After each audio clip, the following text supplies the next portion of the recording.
30 Days of Night. To sum it up in one word, I would have to say disappointment. The basic plot of the movie is they're in a northern Alaska town that's facing a month of darkness, and there's vampires coming that are taking advantage of this. It's a great premise, a great idea for a movie, but I couldn't find it within myself to like it. There are good, there are good parts in it, things I did enjoy, but overall, the highlight of this movie for me is the actor Mark Boone Jr., who plays a character named Bo in the movie.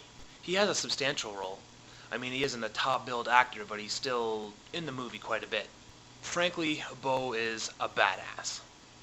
His main scene, and unfortunately his finale, his final scene in the movie, was spectacular. And easily for me the best part of the movie, the best scene throughout the film. And really, Bo himself was the only character that I really felt any kind of emotional attachment or connection to.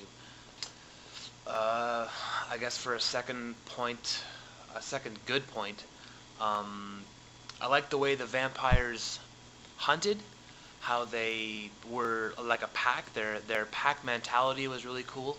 They were very social, very cooperative amongst each other. And that was really fun to watch. I thought it really I guess it was kind of different from other vampire movies where you're just the one lone vampire who stalks in the night. This is more of it's a group. It's like a pack of wolves coming after you, a force of nature almost. And that was neat. That was different. I enjoyed that. It was bloody. That's always a good thing. Lots of gory scenes were shot really well. The contrast of the deep blood red against the really snowy Alaskan landscape was really nice. I liked the visual contrast that brought. But really, that is, I think, all I can say that I liked about the film. So let's get to it. What wasn't good about this? Number one, right off the bat, is the vampires themselves. I said before that I liked the way they hunted and the pack mentality they possessed, but how they looked was... The head vampire, Danny Huston, Danny... that guy. He looked okay. He had the same kind of, pale white, covered in blood aesthetic that the other vampires had, but he didn't have the same crazy facial features that the others did, with the weird displaced eyes and the really high cheekbones and all that.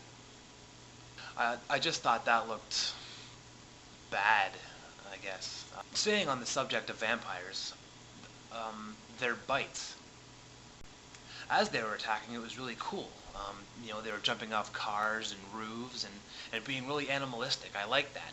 But as soon as they grabbed a hold of someone, they'd go for the neck and just start shaking around all crazily, like a 4-year-old who doesn't know how a vampire bites.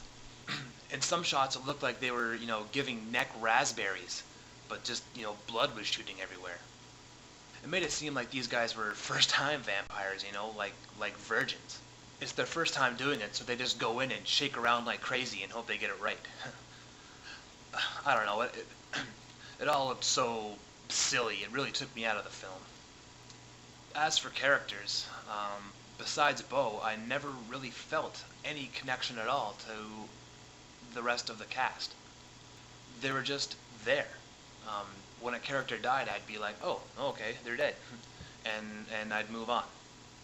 I felt no emotional attachment to them at all. There's a scene where the main guy, played by Josh Hartnett, mortally wounds a vampire with an ultraviolet light to escape. And then we get Danny Huston go through this emotional scene where he sees it's a woman vampire who was burnt up by Josh Hartnett, and he grieves for her. And I'm like, So now we're supposed to feel bad for the vampires? Really? And the ending, ugh, absolutely ridiculous. It ends so quickly and so anticlimactically. Is that a word? That you're left like, that's it? I don't know. I mean, the end scene does build up well. It had me going, great. Things are finally picking up after 102 minutes. It's good to see at least the climax be enjoyable, and then it's over. Like, what? That's it? It's over? Really? What? So this is the second time I've seen this movie. The first time I saw it, I really didn't like it at all. Um, Watched it again tonight for the review. Um, Sat down, trying to be pretty bipartisan about it to get a little political on you, see both sides of the story. Um, but I just couldn't. So I'm gonna have to give it a 4, 4 out of 10. Um, Bo was a definite highlight. He gets 2 out of the 4, easily just for being so badass. Some of the cinematography was really good, especially the wide shots of a blood-soaked Alaska, from up here was pretty good. Um, Really, really nice shots. Not throughout the film, but there was a few very memorable, views in the movie. But overall, there's not a whole lot I can recommend about this. If you're into vampire movies, watch this just to say you've seen it, I guess, but don't go in expecting a whole lot. I did, and I was sorely disappointed. Well, that's it. Sorry for the Debbie Downer review, but I couldn't fake excitement for this movie. So I'll do better for the next one. I'll be more cheerful for the next one.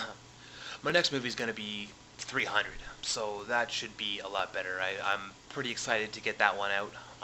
So I definitely have a better attitude toward that movie than this one. So until next time, I'll see you guys later. And oh yeah, P.S. Stay away from shitty vampires.